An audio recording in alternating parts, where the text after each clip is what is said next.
Hiya. Let me share my movies with you. I was going to do this video yesterday, and no,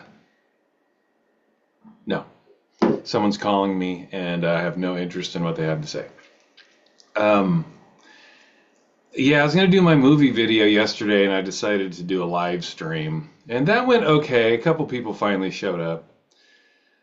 I have to figure out a rhythm with the live stream because, and it's my fault. I like doing live streams because I like talking to you guys, the people that show up. It's some people just show up for the live streams. They never comment on my videos, so that's cool. Um, but I can't stay on topic. Like people who come into the live streams, they tend to want to talk about what they want to talk about, and it doesn't have anything to do with the topic that I'm trying to stay focused on. So I need to get better at that. But I did a live stream last night, um, and totally got derailed. So I'm going to do it now. I'm just going to talk about some movies I've picked up. I know you guys check that out. I know. I hit my head. It's a good look, right? I'm looking fantastic with that huge red mark right there. I hit my head doing yard work. So if you think that I have a massive head wound or a runaway zit, everything's fine. I hit my head. What better time to do a video than when I have a big glaring massive red head wound, right? Because I don't look horrible enough. Let me subject you to this. Anyway, I'm going to talk about some movies I've picked up. And there's a big stack here. I made a members only video yesterday, and I was talking about how money is really tight for me this year, which is absolutely true. And I've had to make a choice. I either can buy records or I can buy movies. And I've chosen movies mainly because music is so easily accessible now.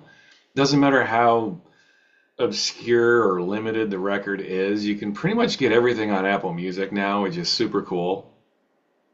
You can buy movies digitally, but they usually cost the same amount as buying the physical edition, and I like physical media. So why do I like physical media? Because I am a dirty whore. I am a filthy consumer. I sit here all day in and day out going off on consumerism and how people buy things and they try to fill up the empty voids in their souls with stuff, and I'm no different. But at least I admit it. Yeah, I'm a filthy, disgusting consumer just like you. But I know that. Do you know that? Can you look in the mirror and stare at yourself with your big glaring red head wound on your head and say, I'm a filthy consumer, as easily as I can? Oh, I didn't think so. You should try. I have no problem admitting it.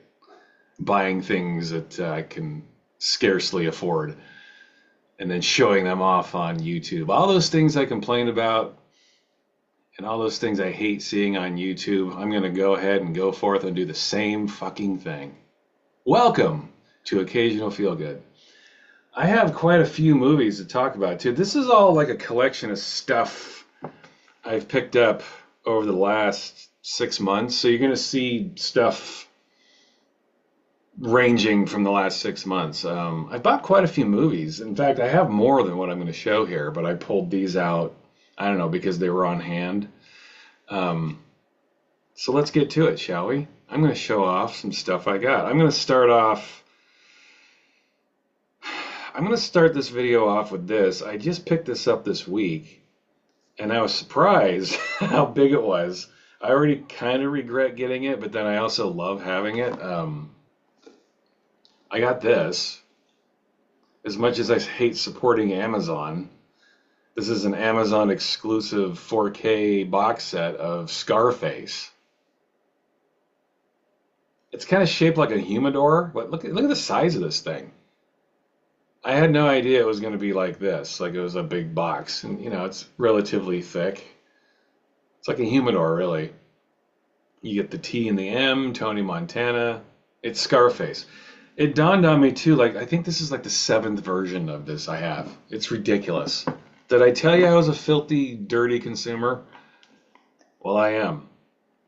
I have like original VHS copy. I have a DVD, the original DVD of it. I have a couple of Blu-rays. I have one standard Blu-ray, and then I got this box set. I think it's called like American Gangsters or something. You know what I'm talking about? It came out it was a Blu-ray set, and it had like Scarface, Goodfellas, Casino, and American Gangster or something. It was like a gangster box set. All these well, American Gangsters, all right, but Goodfellas, Casino, and Scarface are also in there. And then I think this is like the third 4K edition I have. It's ridiculous. I have like a standard 4K. I have this, and I also have this big 4K set. It came with like a trophy that says "The world is yours" on the top, like Tony Montana has in his home. So yeah, it's can you tell Scarface is one of my favorite movies? So yeah, this has got to be the last one I buy. But when I saw this, I had to pick it up. Here's the the little advertising insert on the back. And I haven't opened this yet. I thought I would just do this for the sake of you, my audience, all four of you who are watching this video right now. So it opens up, and then okay, we have "The world is yours," because we haven't seen enough of that, right? How many times can we see Scarface, and how many versions can we possibly have? And then when you open it up, I wish I had four hands, but this kind of pops out here. Pull this out. Looks like a dossier or something. What do we got here? Okay. We have a certificate of authenticity. Let me pull this out. I never get a good number, ever. It just never happens, but whatever. Here's this. I'm number 5,428 out of 6,600. How do they choose 6,600? Where does that number come from? In the production meeting, they're like, oh, let's see, how many people want this? 6,600. Not 6,700, not 6,500, but 6,600. And yeah, 5,428 is my oh so exciting number. Anyway, this is like embossed. Yeah. I have one of 6,600 copies of this. Is that exciting? I don't know. It doesn't feel like it to me. And then underneath the certificate of authenticity, you get yet another steelbook edition of this. I know people get boners whenever they see a steelbook. So those of you who get all chubbed up by steelbooks, I have a feeling you probably already purchased this. You know, it opens up, you get your code, you get your discs. There it is, the steelbook, the movie. We've all seen it 100 times, or at least I have. This is a wonderful movie. Is it Brian De Palma's best movie? That is up for debate. Boy, that's a tough one. That's another video, I think. I could go on and on about that debate. What is Brian De Palma's best movie? Yeah, boy. Yeah, Scarface would be way up there. I mean, it would be an easy argument to accept if you thought Scarface was his best, but then you have to consider all kinds of other classics. So, Untouchables would be way up there for me. Dressed to Kill. How amazing is Dressed to Kill? Anyway, that's another video. Body Double, the movie he made after this one. Fantastic movie. I know I'm leaving De Palma movies out. I'm not going to sit here and name them all. It looks like I have a magnet here or something. Icon art. It's a magnet. Yeah, it's like stuck to the steelbook. And then there's something here. A blank white piece of cardboard. I don't know. Maybe that's just to support the magnet. I have no idea. Let me put this magnet back in here. Maybe. Is this going to go in there? I have no idea. Get the fuck in there. There we go. Anyway, and then there's this. What do we got here? Oh, this is icon art. It is a metal print. Oh, that's right. I remember this when I... Okay. This is a paper sheath. Congrats. Congrats on spending a lot of money on something you already have. I'm talking about the movie, and then this. It's a metal plate. I don't know. Um, right now, as I go through this, I am feeling some buyer's remorse, but whatever. It's all right. I'm sure people are gonna love this. It's cool. I mean, how many movie sets do you have with a metal plate that comes sheathed in bespoke paper with a certificate of authenticity? I mean, it's original. I don't have anything else like this, so that's cool. But did I need this? Absolutely not. But I'm glad I had. Scarface is one of my favorite movies, so there is that. Getting the super crazy stuff out of the way first. Aren't you glad I showed you this? What's your favorite De Palma movie? I don't know. I feel like, yeah, I feel like that's another video. I don't want to get into that. All right, let's move on, shall we? I have a lot of movies I'd like to show here, and I need to get going here relatively soon. Here's the next film I just got this week, The Curse of Frankenstein. This is a Warner Archive collection. The Curse of Frankenstein. Oh, I love this movie. Yeah, I was happy to get this. Is this underrated? I don't know. Sure. I guess anybody, if you love a movie and you don't feel like people like it enough, you have The Curse of Frankenstein. I really like this movie, though. I've seen it 2 or 3 times in my life. I haven't seen it for a while. I'm excited to get this 4K release. Comes in a little slipcase. There you go. Comes riddled with bonus features. Tons of stuff on this. I haven't watched it yet, but I look forward to it. Just came 2 days ago, right? Tuesday? Yeah. Wait, that's 3 days ago. I don't know. I got it this week. And the Warner Archive collection is fantastic. They don't always offer a lot of bonus features, and they have very few 4K releases. They usually do Blu-ray releases, but the Archive collection, they do a great job with their scans. I highly recommend, anytime Warner Archives puts something out, I would recommend picking it up. They do a beautiful job just with the movie itself, making it look as good as it can. Not always, you don't always find the bonus features, but the movie always looks fantastic. They're doing a very nice job releasing all kinds of random oldies with beautiful scans on them. I have another Warner Archive 4K in this stack that I'm going to show, and I have watched that, and it looked phenomenal. And I talked about this in my live stream last night. I just got this week too. I'm showing you my brand spanking new releases. This is Dark Star. This is a European release. I don't know if it's specific to the UK or what country. I think it's UK. I got this from Amazon UK. They made it look really cool on the site. Obviously, they spread everything out and made everything look super awesome. And then when I got it, it was like, oh. I was a little less impressed, but whatever. It's Dark Star on 4K. It comes in a little slipcase here. It's just kind of a flimsy cardboard thing you got going on there. Here's the movie. You get the 4K and you get the Blu-ray.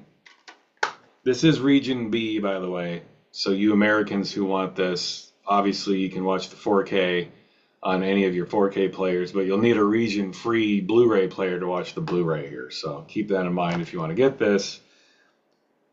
Why this hasn't been released in the United States, I don't know. It's an American movie. It's John Carpenter's first movie. There is a Blu-ray of this that got released here in the States, but to my knowledge, this release is only in Europe. So Kind of a bummer, but whatever. Americans can still buy it.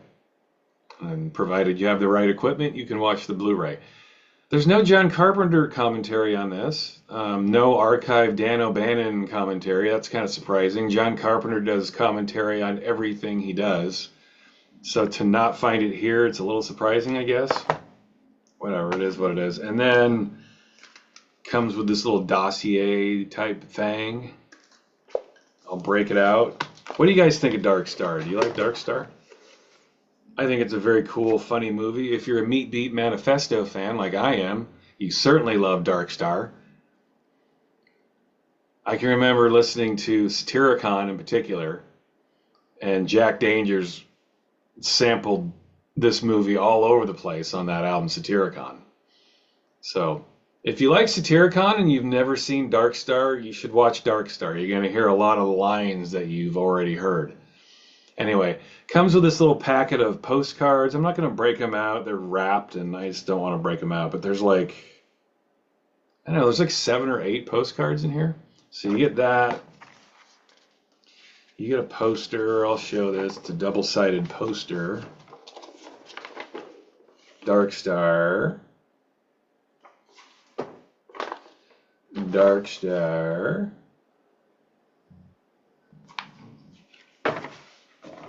From Ellen Dean Foster.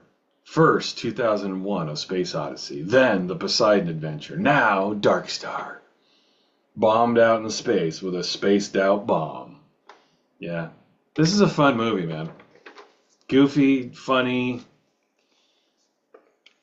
Goofy and funny. It's sci-fi, but it's bordering on comedy. And, you know, interesting, this John Carpenter, it's John Carpenter's first movie, student film. It's Dan O'Bannon, you know, he was part of that whole George Lucas ecosphere. Yeah, there's plenty of reasons to be interested in this movie. And I think, obviously, John Carpenter is a legend. I think Dan O'Bannon is a legend himself, too, in his own smaller way. You know, he directed one of the greatest comedy horror movies of all time with Return of the Living Dead, and he wrote Alien and wrote multiple things. And dude was very talented, and this is where they all started, man. In fact, isn't that Dan O'Bannon right there? Isn't that him? He acts in this movie, obviously. I think that's him, right? Very fun movie. Not exactly a great movie, but fun movie. It's fun to watch this. Especially under the influence of certain substances, if you know what I'm saying. You don't know what I'm saying? Oh, okay, sorry. I picked this up because, duh, Steelbook. I know people get really boned up over Steelbooks. Here's another one. I haven't even cracked it open, haven't even seen the movie, but it's Spinal Tap. Has anybody seen the new Spinal Tap? Did you like it? I'm going to drink something.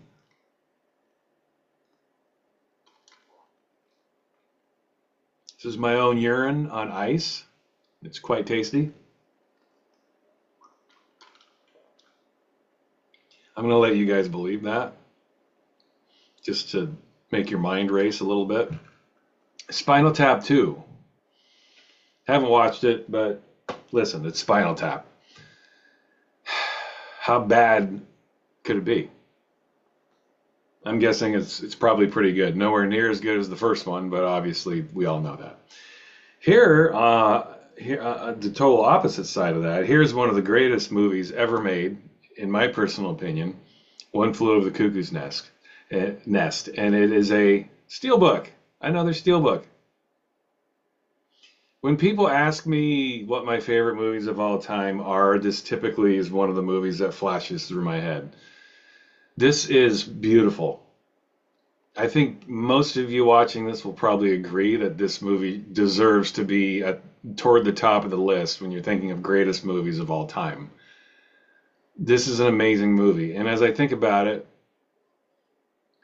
is it Milos Forman's best movie? I don't know, because he did Amadeus too. So how do you choose, right? Cuckoo's Nest and Amadeus. boy, kind of depends on the night. Amadeus is absolutely one of the greatest movies ever made. This is right there with it. Foreman didn't always make movies that were amongst the greatest ever made, but he has two that are. And how many directors can say that? So, yeah, I guess it depends on the day. Amadeus is fucking amazing, but man, how good is this? I was a little surprised with the bonus features. They kind of skimped on some of them here. They took some of them off. The bonus features that are on here are just they ported them over from other releases, so there's nothing new on here. The 4K scan is new, and that's cool. But otherwise it's just old bonus features, and then they removed some. It made me think about this release, that if you love this movie, I pulled this out of my archives to show the difference. This is the Blu-ray box set I've had for, I don't know, 15, 16 years. This actually has more stuff with it. It's Blu-ray, but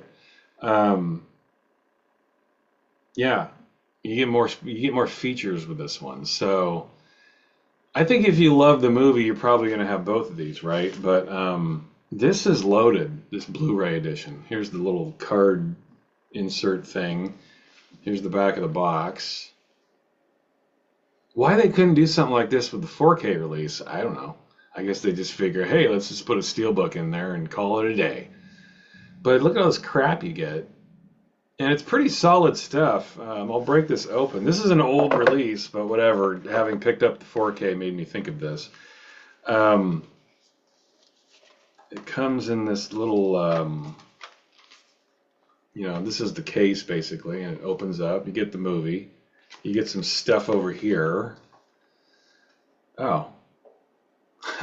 There's stuff in here that I totally forgot. I haven't opened this for a long time, and I'm forgetting what's in this. Like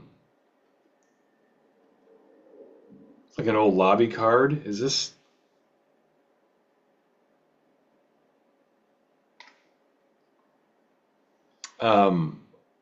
Foreman was Czech. Is this Czech? I don't know. I'm guessing this is Czech. Maybe a Czech lobby card. I don't know. Their old lobby card. Nice glossy paper. This is one of my favorite physical releases that I have. And then you have this little pamphlet with some images of newspaper articles from the movie, some photos. Anyway, you get this. This isn't all you get. Just wanted to show that to you. Very cool set we have here. This is what I forgot. You get a deck of cards, and they just fell right out of there. Of course they did. They come in this little, I don't know, paper thing, like paper holder. That's kind of cool. And yeah, you get a little deck of cards. And they're still sealed. I have never opened these. Playing cards. See that? I totally forgot these were in here. I'm tempted to open this, but I'm going to leave it. Or I was wondering if they're cigarettes, because they're always smoking in that movie. Are these? But anyway, playing cards. Yeah, so you get that. That's kind of cool. Then you get your patient file. See there? Let's see what names we have on here. We have, oh, that's funny. I've never really looked at this. M. Ratchet, disruptive. Oh, that's funny. Disruptive during group sessions. M. Ratchet, patient refuses to take medication. Anyway, staff comments on certain patients. Very cool. Let's open this up. I don't remember. I've had this for so long. I don't remember any of this stuff. This is fun. Some more cards here. You get McMurphy. You get Ratchet. You get Martini, right? Martini, Danny DeVito, the Chief, of course. Billy Bibbit. the great Brad Dourif, one of the greatest actors of all time, in my opinion. Christopher Lloyd. So you get those too. You get your patient file. Very cool release, right? When you get that 4K Steelbook, you can say, oh, this is cool, getting a Steelbook, but then you see stuff like this and you're like, oh, this is way better. And then, that's not it. You get a little book, little hardcover book.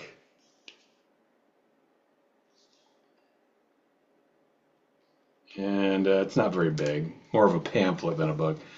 But yeah, it looks like just production notes, things like that, quotes, pictures. Anyway, pretty cool release, right? Happy to have both, but I will not be getting rid of my old Blu-ray set, as you can tell. And I forgot about those playing cards. That's really fun. I'm digging that. Where did I get this? I don't even know. I probably got this from Amazon, as I have many of my movies. I hate supporting Amazon, but what am I going to do? I'm a filthy consumer. You remember? Have you already forgotten? I didn't think so. Here's something I just picked up, moving on to another movie. Outland. This movie is kind of interesting because, strangely enough, this is the first R-rated movie I ever saw. My parents took me to the theater to see this when I was 8 years old. I'm sure they just didn't want to pay for a babysitter, so they took me to the theater, and I saw this in the theater. And I recently brought this up with my mother, and she reminded me that technically the first movie I ever saw in the theater and the first R-rated movie I ever saw was The French Connection. She took me to the theater to see that when I was 6 months old.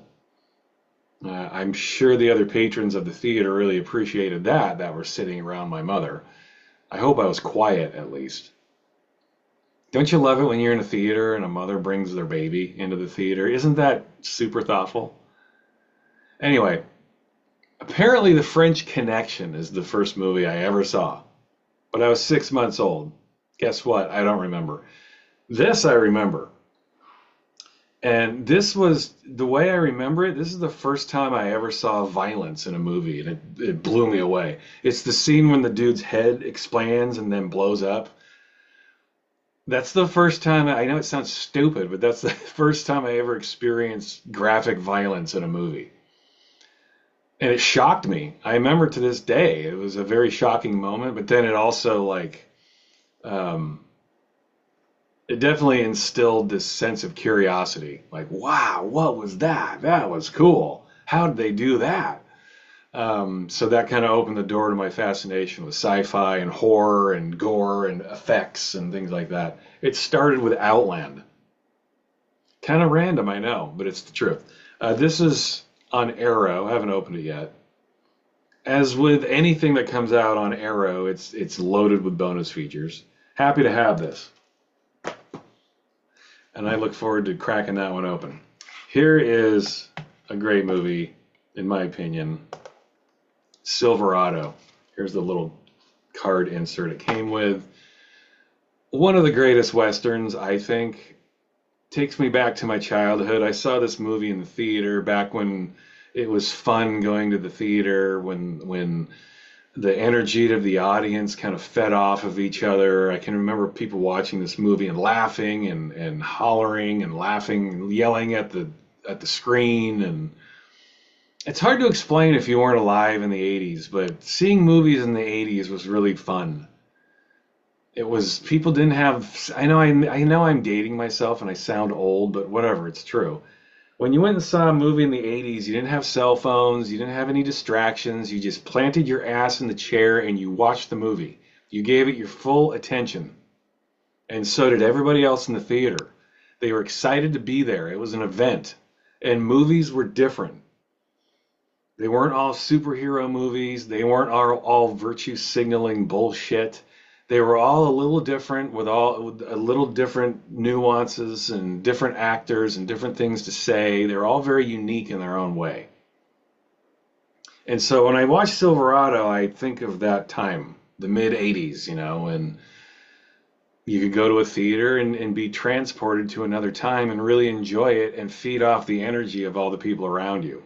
So, anyway, great cast, very well written, um, excellent performances here. You get Scott Glenn and Kevin Kline and Danny Glover and Jeff Goldblum and John Cleese.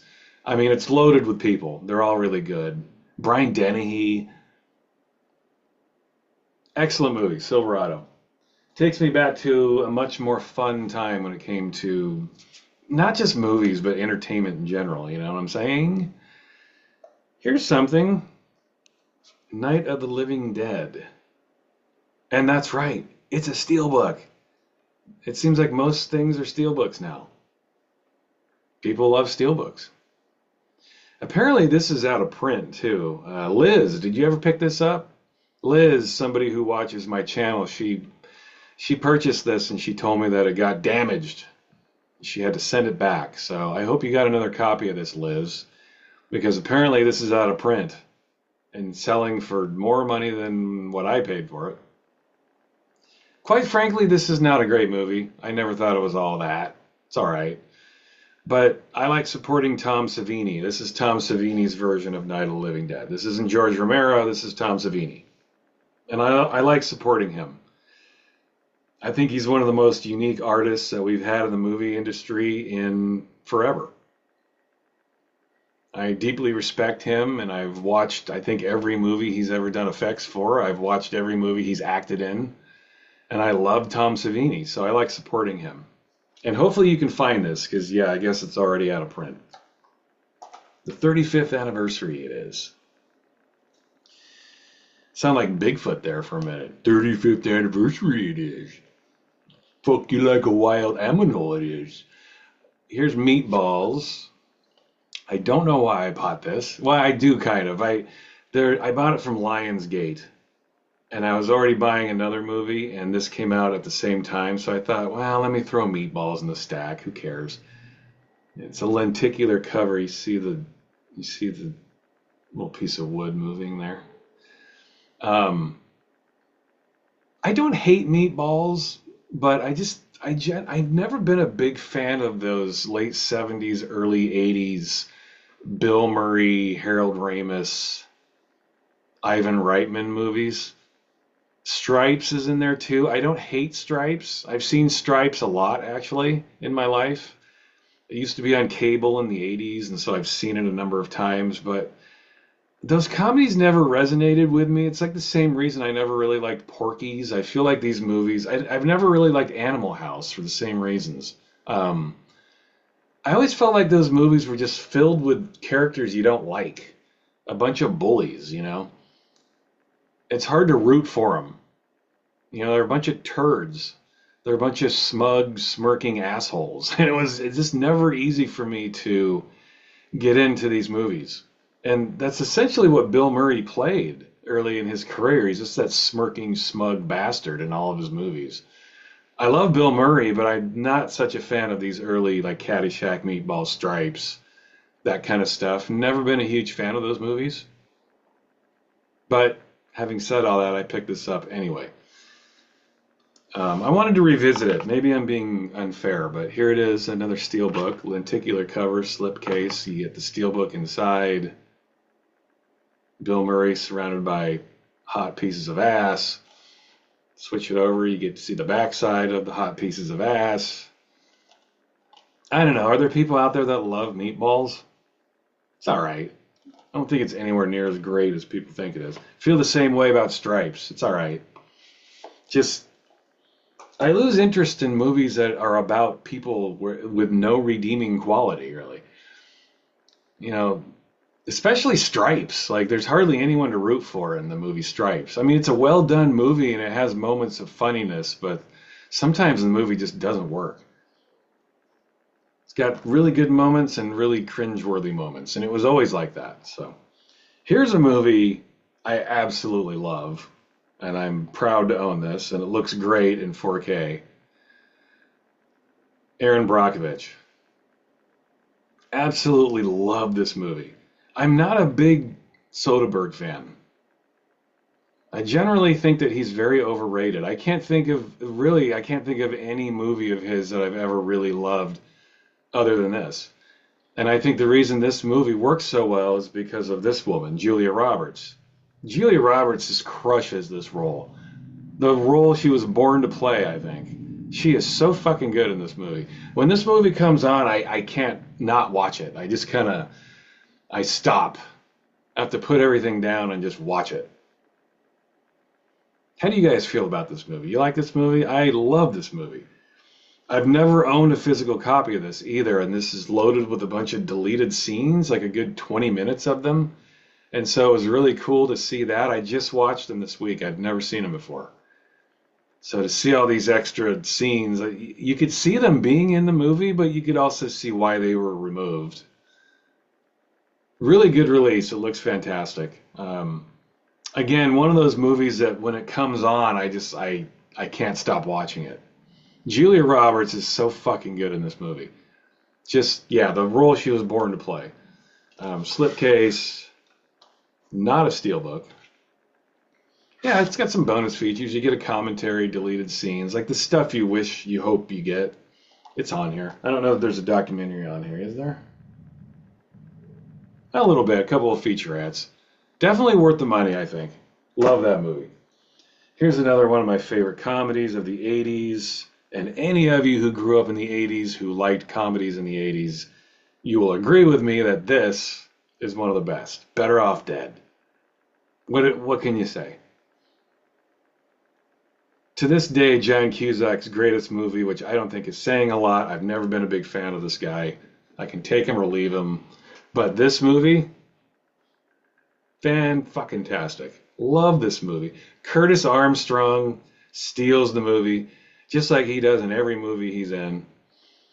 Steals his scenes in Revenge of the Nerds. He steals his scenes here. Curtis Armstrong is a great talent. But this is a fantastic movie. You get the slipcase, standard case, no steelbook, no bonus features whatsoever, none. So you can figure out if it's worth it to you. But to me it is, because I love this movie. Better Off Dead. It's never been funnier. Here's a movie that'll put a smile on your face and a skip in your step. The kind of movie that you'll sit down, you get out of bed and the sun is hitting your face and you're feeling good about life and you're like, man, I need a movie to make me feel good about where I am in the world. I need a movie to reaffirm my positivity in life. Something that will make me not only feel better, but make me so illuminating that I will make everyone around me also feel better. What movie can I watch to make me feel like life is worth living? This one right here, Jacob's Ladder. The most sunshiny, happy movie ever made. Are you sensing my sarcasm right now? Jacob's Ladder is a great movie, fantastic movie. I would argue it's Adrian Lyne's finest movie, but also arguably the bleakest, most depressing fucking movie you will ever see. But that's good. If a movie makes you feel one way or another, that means it's doing its job. And I defy anyone to come up with a movie that's more bleak than this. This movie is about this man right here. He's a war veteran, and he's going through post-traumatic stress disorder, shell shock in the worst way, and the whole movie is about that. It's about him descending into a living hell. And then it ends. I mean, this movie is brutal. This is Tim Robbins, by the way. In my opinion, his finest performance. This is a gorgeous movie. And again, I think even when a movie is super bleak and depressing, that goes to show that the power of filmmaking can really be a transportive thing. Because, you know, if you leave a movie theater and you don't feel one way or another about it, is it doing its job? I don't think it is. I remember leaving the movie theater after seeing this, and I was like, what the fuck was that? Oh my God, that was the most depressing thing I've ever seen in my life. But it's a beautiful movie for it. It just does its job, man. And I talked about this in the live stream last night, but Adrian Lyne's one of those directors. I feel like this is a British director, like a British thing. Like I can think of a number of British directors that their movies are very bleak, very dark, and they're not afraid to examine that bleakness and darkness. Lyne was one. Alan Parker was another. His movies are generally very dark and bleak. Peter Greenaway is another one. You know, British directors are not afraid to shy away from the ugly fucking truth. Mike Leigh, and who's a better director than Mike Leigh? I can't think of any. But again, when you dedicate yourself to that piece, that darkness, and you go for it, it's a beautiful thing when it works. And this is a great movie. If you've never seen Jacob's Ladder and you like horror and suspense and extremely dark themes, I don't know what you're doing. You need to go watch this movie. Just be prepared. You will feel absolutely deflated and devastated at the end of it. This is not a happy movie. Yeah, brutal and beautiful. Oh, by the way, Steelbook and has like a little slip case. I just slipped it out of there. Bunch of bonus features. I have this on Blu-ray, so this is another another repeat purchase. But I really love this movie.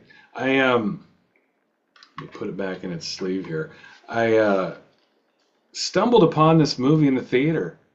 In fact, when I was doing my live stream last night, I looked this up and I felt like I had seen it around this time in 1990, and I was right. This came out in like November of 1990. So it blows my mind that it's been 35 years since I first saw this. But I stumbled into a movie theater with my then girlfriend. We wanted to watch a movie. We'd never heard of this. And we were like, let's go see it. And we both left the theater like, what the fuck was that? But really cool movie, very well done. Adrian Lyne's best film, I think.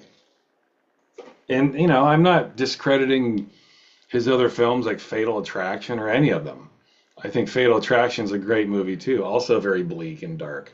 Jacob's Ladder is even more so. And I think Jacob's Ladder doesn't get the credit it's due because it started that whole thing with the heads twitching. Like that's every fucking horror movie you see now that's supposed to be horror. Like there's no build up or there's no story told or there's no context.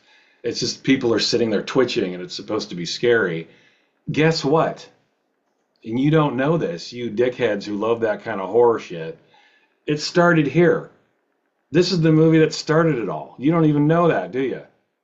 You can trace that back to this movie, the whole head shaking thing. This is the seedling of it right here. But there's actual context. When you see it in Jacob's Ladder, it's actually freaky. Unlike all of your G-rated Walt Disney horror movies that get made today. So do yourself a favor and go watch Jacob's Ladder. All right? Understand where things come from. That's all I'm saying. All right, here's another 4K release. This is the Criterion Collection of Altered States. Haven't opened it, as you can see. Good old Russell. We like our Russell movies. By the way, speaking of Russell, where is The Devils? Why do we not have The Devils yet? You think Criterion would have snatched up the rights to release The Devils? I mean, it's almost like somebody does not want The Devils to be out there. Can somebody release this movie? For Christ's sakes, where is The Devils? It's amazing to me that we don't have this movie more readily available. But anyway, Altered States, Criterion Collection. Pick that up. Never loved the movie. I think it's all right. Here's another Criterion I haven't opened yet. History of Violence. David Cronenberg. By the way, this cover. Really? Are we serious? Who, what, how, what happened here? What is with this cover? This has got to be the worst cover I've ever seen. What on earth is happening with this? Really bad. I don't know. Just, yeah. I understand you want to have like a unique cover for the Criterion release, but yikes. Anyway, I'll crack that open at some point. Yeah, this is newer stuff that I've gotten. I haven't opened any of this. This is Deep Crimson, Criterion, 4K. I saw this years ago, and I remember really liking it. I saw it in the theater, and then I haven't seen it since, but the good people at Criterion released this, and now I'm stoked to revisit this. Deep Crimson. Have you picked any of these up? Here's a 4K of Eyes Without a Face. This was out on Blu-ray for a long time with Criterion. I never picked it up, and then it got released on 4K, so I was like, okay, it's time to get this. I've seen this movie once before. I'm looking forward to cracking open the 4K here. Yeah. Criterion, we all know Criterion. We know that they are the kings and queens and all the leaders of all of the boutique movie releasers out there. It's Criterion, and then it's everybody else far below that, in my opinion. Criterion's has been around long enough to understand what it takes, and their releases are always awesome. Criterion's awesome. By the way, I've mentioned this guy before. I'm going to bring it up. I've mentioned Daisuke before. Do any of you watch Daisuke Beppu? This little Japanese man who talks about movies. I really like him, but I've liked him less lately. About a couple months ago, he decided that he was going to be a shill for Criterion Collection. Like every movie he releases, he's a YouTube guy. He's a content creator. And he's always talked about movies, and he's got a huge collection. But a couple months ago, he made the choice to become like the Criterion guy. And every video he makes, he's talking about Criterion. Eating in Criterion. Shopping in Criterion. The best directors on Criterion. Jacking off in Criterion. I mean, everything's about Criterion.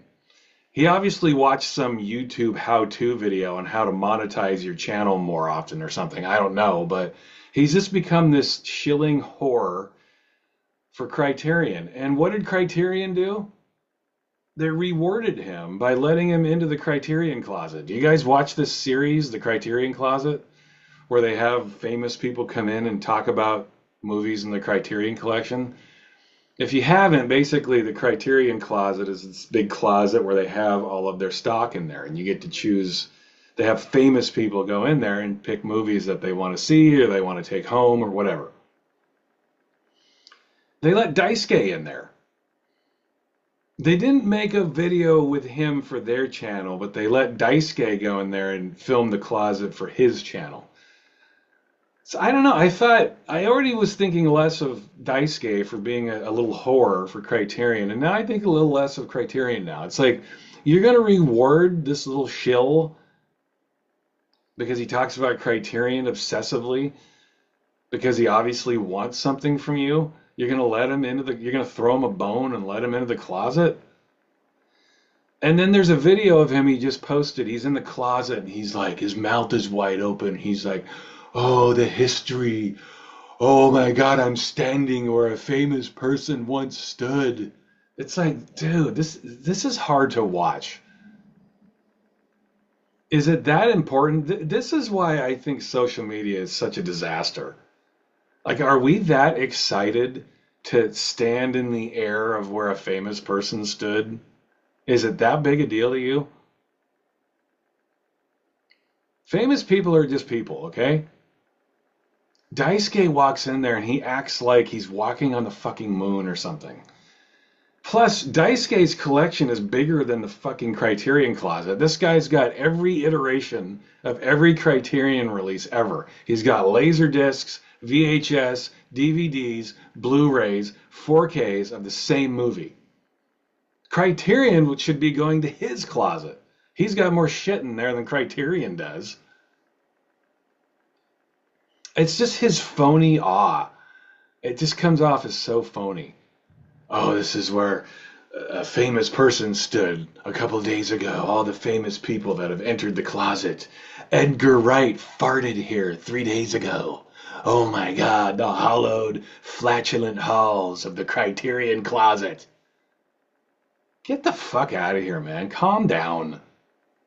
Come on, Daisuke. Grasp reality, will you? It's kind of pitiful, and honestly, I'm embarrassed for Daisuke. He's just a little whore. You know, he's like I understand. I love that he loves movies, but the fact that he's just shilling for Criterion and then he happily goes into the closet and then acts amazed by all this plastic and cardboard shit is idiotic. Oh, all of the history in this room. There's no history in that room. The history in that room is body odor and flatulence and a bunch of plastic and cardboard. Okay? Where'd that come from? Anyway, that happened this week with Daisuke. You know, he's had this movie channel for a decade now, and it's cool. It was always cool watching him. He's super smart, and he breaks movies down, and he loves movies, and I love that part. I love that about him. But then he's decided to be a salesman for Criterion, and then Criterion rewards him. You know, he's in the closet acting like, yeah, he's on some other planet. Like he's just broken he's just broken the Matrix code or something. I think it would have been a much more interesting video if Daisuke just dropped his pants and started whacking off in there. That's obviously what he wanted to do. Why don't you just start masturbating, Daisuke? You want to create content that I'll watch? There, do that. Just these little horrors on fucking YouTube, man. It disturbs me, all right? Moving on. After my 10-minute detour there. Here's Salvador. James Woods, Oliver Stone, 4K. This is a fun movie. You know, 80s Oliver Stone, man. In 4K. Comes in a slipcase. Very cool movie. Here is another 4K disc, Twin Peaks Fire Walk with Me. I got into a conversation about this with a nice fella named Sean last night in my live stream. We talked about how we feel David Lynch is generally overrated. I think that he is. But I do like this movie. I like the movie. I guess I'm one of the few people that didn't care for the TV series very much, but I love the movie. I feel like the movie is more in line with what the David Lynch experience should be, or is. I thought the TV show was bland, kind of boring, not really Lynchian. The movie, yes. One of my favorite Lynch movies, for sure. But overall, I'm not a huge Lynch fan. I think he is very overrated, although I think that he has a couple of great movies. Here's another copy. I already have a 4K of this, but this is Requiem for a Dream. This is why I bought Meatballs. I was already getting this from the Lionsgate site, and Meatballs and Requiem for a Dream were coming out on the same day, so I just threw this in the stack. You get a lenticular cover. Ellen Burstyn going through the different phases. And in the spirit of Jacob's Ladder and depressing movies, I give you Requiem for a Dream. Movies don't get much more. You know, I don't know that I want to call Requiem for a Dream depressing. I think it's a cautionary tale. In fact, I think there's a message of hope at the end. You hit the bottom, and then it's possible to hit that bottom and then maybe emerge from it on the other side as a better person. I think saying that this movie has depressing elements, but I wouldn't go so far to say that it's a very depressing movie. I think there's a little hope at the end. But this movie's hardcore. We know it. One of Aronofsky's best movies. This is, if hip hop were a movie, it would be Requiem for a Dream. And you hip hop fans know what I'm talking about. This movie reminds me, as someone who loves dance culture and early 80s, like 80s hip hop culture, This is the ultimate hip hop movie. And I'd be surprised if Aronofsky didn't love hip hop, especially in the 80s, because that's what this movie reminds me of. It's about like cut ups, putting things together, trying different things out. This movie it's like listening to an 80s hip hop album to me. It's like listening to a Ghetto Boys album or something. Requiem for a Dream. Those of you who love this movie, I think you might know what I'm trying to say there. One of the best hip hop movies ever made. High and Low. Akira Kurosawa. I had the Criterion Blu-ray. I had to upgrade to the 4K. Why? Because this is one of the best movies ever made by one of the masters. One of the three pillars. In my opinion, there are three pillar directors: Akira Kurosawa, Alfred Hitchcock, and Stanley Kubrick.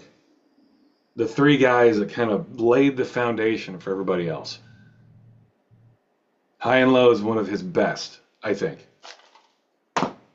You know this movie, right? You all know High and Low. Okay, here's the other Warner Archive Collection 4K. Get Carter. This looks good too, man. And this movie is one of those movies that just gets better. I remember I saw this movie when I was a kid back in the early 80s, and I was like, that was cool. And then I watched it again in the 90s, and it was cool. I just watched this a few weeks ago, and it's better than ever. 4K looks phenomenal, man. Can't recommend this one enough. Get Carter, the Warner Archive Collection version, 4K. Great fucking movie. One of Michael Caine's best movies. I'm going to keep going. I have more. God damn, I've been doing this for almost an hour. All right, I need to get out of here. But here's another one. Double feature, Smoke and Blue in the Face. You remember these? Mid-late 90s jams. Harvey Keitel. I actually like Blue in the Face more than Smoke. Do we have any fans in the house of these movies? Blue in the Face is really fun. Harvey Keitel, and then there's all kinds of other people. But Harvey Keitel is the anchor of the movie. But then you have, Roseanne pops up, Madonna pops up, Michael J. Fox pops up, Giancarlo Esposito is one of the main characters. Jim Jarmusch is in it. A great movie, very funny. Better than Smoke, in my opinion. Gotta have these as a double feature. These movies tie in together. If you've never seen these, I recommend that you do.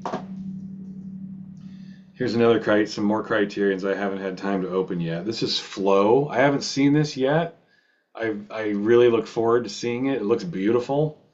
This is one of those movies that I saw the trailer and I was like, I know I'm going to love this movie. I didn't mind buying it, even though I hadn't seen it.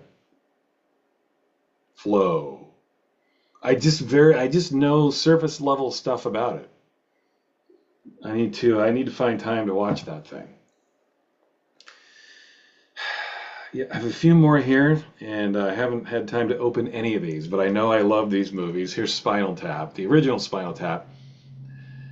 This is the 4K Criterion release. They put all the bonus features together. There are multiple releases that all had different bonus features and different commentaries, and they all finally just came together here. And I will be cracking this open. I already have all the other iterations of this and have seen all the different commentaries and heard the different commentaries and seen the documentaries, but they all come together in this one. They're all put together in one little package here, and I'm glad they finally did that, because the original Criterion DVD had commentary with McKeon and Shearer and Guest as themselves, but then they put out a Blu-ray 10 or 15 years ago that had commentary with them in character, so you had to have both of them to hear both commentaries. Well, now they're all put together, so that was a good move. Here is Fistful of Dollars. I have yet to open this. This is the Arrow release, big box set. Arrow release, but only in Europe. These movies only seem to get the love they deserve in Europe, not here in the United States. These do get released in the United States, but Europe is the one that gives these huge elaborate box sets. You never see this shit in America. But these were European movies. You know, you see Clint Eastwood's face on them, but these are European movies. So I think Europeans probably appreciate these movies more than Americans do. I would guess. I don't know. I absolutely love these movies, just like you Europeans do. Here's for a few dollars more. Haven't opened any of these yet. I've seen these movies a million times, so I haven't gotten around to opening them yet. And here is The Good, the Bad, and the Ugly. Again, haven't opened it yet. The creme de la creme right here. In my opinion, not just the greatest Western ever made, but just generally one of the greatest films ever made, period, of any genre. I defy you to find a better directed movie than this. Absolutely one of the 10 best movies ever made. The Good, the Bad, and the Ugly. Sergio Leone. Absolute master at the tip top of his craft. Movies do not get any better than The Good, the Bad, and the Ugly, and fuck you if you think I'm wrong. How many more I have here? Just 2 more, and then I'm done. I'm cutting it, and I'm getting out of here. Nightmare Alley. Guillermo del Toro. Criterion Collection. He's got the black and white noir version. New bonus features, new commentary. I have yet to crack this one open, and I look forward to it. Nightmare Alley. Guillermo del Toro. Does the man ever make a bad movie? Nope. And last, and probably not least, In the Mouth of Madness, Jonathan Carpenter on Arrow. And this is an American release. Big old box set. All of these are special features. So Arrow, you know Arrow. They don't skimp on features. I'm sure this looks great. This has not ever been even close to my favorite John Carpenter movie. I see people say that this is like Carpenter's best movie, and I don't know. I can't help but think that people have an angle when they say that. Like, come on now. You're saying this is better than The Thing and Escape from New York and The Fog. I mean, okay, I can see people liking it more than The Fog. Christine, They Live. I mean, come on. There's no universe or any parallel universe where this movie is better than any of those. Halloween. Come on now. This is at the bottom, definitely in the bottom quarter of Carpenter's movies. But I do think the movie kind of, it works more than it doesn't work because of Sam Neill. He pulls the movie up. His performance is really fun. He dedicates himself. But come on, stop it. This is not Carpenter's best movie. It's not even in his top 5. I mean, if you think that, okay, but I wonder what your angle is. A decent movie, but far from great. In the Mouth of Madness. All right. I had planned on going an hour, and I just went a little bit over that. So and that's not even all the movies I picked up over the last 6 months. I picked up quite a few, as you can see.